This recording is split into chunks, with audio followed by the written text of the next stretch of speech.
যখন তোমাদের কারো নফস পানি পান করার জন্য আবদার করে তখন তাকে কিছুক্ষণ অপেক্ষা করতে দাও। পানি পান করায় কোনো ক্ষতি আছে এজন্যে নয়, বরং এই কারণে যে নফস যেন যখন যা চায় সাথে সাথে তাই পেয়ে যাওয়ার অভ্যাসে আসক্ত না হয়ে যায়। কথাগুলো বলেছেন সিদি আব্দুল্লাহ হুসাইন আর-রাকি, যিনি আনুমানিক 1635 ইংরেজিতে ইন্তেকাল করেছিলেন। অর্থাৎ এই কথাগুলো প্রায় 400 বছর আগে তিনি বলেছিলেন। আজ 21 শতাব্দীতে এসে ইনস্ট্যান্ট গ্র্যাটিফিকেশনের মোহজালে বন্দী হয়ে আমরা তার কথার গুরুত্ব হাড়ে হাড়ে টের পাই। যা চাই তা তৎক্ষণাৎ পেয়ে যাওয়া এখন খুব সাধারণ একটা ব্যাপার হয়ে গিয়েছে। কিছু দেখতে চাইলে মুহূর্তেই তা অনলাইনে স্ট্রিম করার জন্য প্রস্তুত। কিছু খেতে চাইলে রেস্টুরেন্টে যাওয়ার প্রয়োজন নেই, বরং খাবারটি আমাদের কাছে চলে আসে কিছুক্ষণের মধ্যেই। একটু বোর্ড হলে সোশ্যাল মিডিয়া অ্যালগোরিদমে বয়ে আসা ডোপামিনের অবিরাম স্রোতে নিজেদের ভাসিয়ে দিতে পারি নিমিষেই। আমরা এমন একটা সময় বাস করি যখন আমরা সত্যি আমাদের নফসের দাসে পরিণত হয়েছি।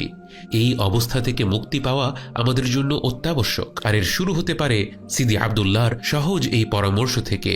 নফসকে কিছুক্ষণ অপেক্ষা করান, এমনকি তা যদি শুধুমাত্র এক গ্লাস পানি পান করার ইচ্ছেই হয় তবু তার সঙ্গে সঙ্গে পূরণ করবেন না। 5-10 মিনিট অপেক্ষা করুন। এর মাধ্যমে নফসকে বলা হয়, তুমি প্রভু নও, তুমি দাস, তোমাকে অপেক্ষা করতে হবে।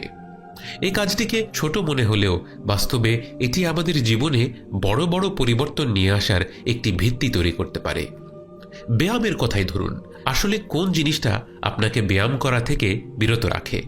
ব্যায়াম করা ভালো এটা তো প্রত্যেকেই জানে, তাও কেন এত মানুষ নিয়মিত ব্যায়াম করতে পারে না? কারণ আপনার নফস ইনস্ট্যান্ট গ্র্যাটিফিকেশন চাচ্ছে। আপনি সোফায় বসে আছেন, বিছানায় শুয়ে আছেন, এই আরামটা সে ত্যাগ করতে চায় না।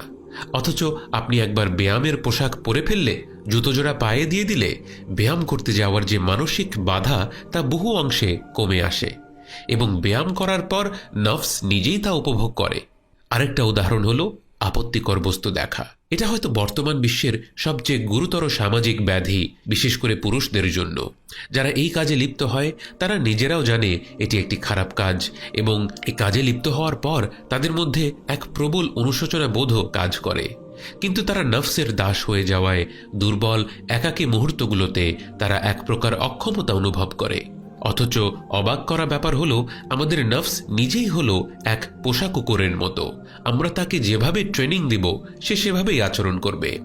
আমরা তার প্রতিটি চাহিদা তাৎক্ষণিকভাবে মেটাতে থাকলে সে নিজেকে মালিক আর আমাদেরকে তার দাস ভাবতে আরম্ভ করবে।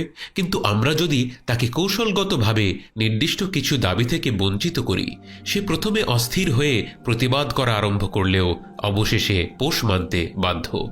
যারা নিয়মিত ব্যায়াম করে তাদের জন্য ব্যায়াম করতে যাওয়া শুধু সহজই হয়ে যায় না, বরং তারা তা প্রচণ্ড রকম উপভোগ করেন। ব্যায়াম করার সময় শরীরে যে এন্ডরফিন রিলিজ হয় তার কারণে মানুষ এক প্রকার প্রফুল্লতা অনুভব করে। নফস তখন সেই প্রফুল্লতার স্বাদ পেয়ে যায় এবং ধীরে ধীরে সে সেটাকেই চাইতে থাকে। অথচ এই অভ্যাস গড়ে তোলার আগ পর্যন্ত নফসের মনে হতো সোফায় আরাম করে বসে থাকা কতই না আনন্দের। এই একই জিনিস ঘটে আধ্যাত্মিক অভ্যাসের বেলায়ও। আপনি প্রতিদিন 10 মিনিট কোরআন পড়ার অভ্যাস করে তুলতে যাবেন। যদি কোরআন পড়ার অভ্যাস না থাকে আপনার নফস এর ঘোর বিরোধিতা করবে। কিন্তু আপনি 2 ঘন্টার একটা মুভি দেখার কথা ভাবুন, আপনার নফসের কাছে মনে হবে এই 2 ঘন্টা কিছুই না। নফসের কাছে এই 2 ঘন্টার চেয়ে ওই 10 মিনিট অনেক বেশি কঠিন, কারণ সে প্রথমটার স্বাদ পেয়ে এসেছে বহুদিন ধরে এবং সে সেই ডোপামিনে আসক্ত হয়ে গিয়েছে। অথচ শারীরিক ব্যায়ামের মতো আপনি যদি নিয়মিত কোরআন পাঠ করতে থাকেন, এক পর্যায়ে আপনার নফসই আপনাকে মনে করিয়ে দিবে, কই আজকে তো এখনো কোরআন পড়লে না। এবং সম্ভবত নফসকে প্রশিক্ষণের সবচেয়ে কার্যকর উপায় হলো রোজা রাখা। রোজা রাখার সময় আপনার নফস বলে, আমার তো এখন পানি খাওয়ার সময়, খাওয়া দাওয়া করার সময়। কিন্তু আপনি বলেন, না এখন নয়। আপনি নফসকে সরাসরি না বলছেন না, বরং বলছেন সবই হবে, কিন্তু তুমি যখন চাও তখন হবে না, বরং আল্লাহ যখন আদেশ করেছেন তখন হবে। এবং এ কারণেই হয়তো নবী করিম সাল্লাল্লাহু আলাইহি ওয়াসাল্লাম যুবকদের বিয়ে করার পরামর্শ দিয়েছেন এবং যারা বিয়ে করতে পারে না তাদেরকে বেশি করে রোজা রাখার পরামর্শ দিয়েছেন।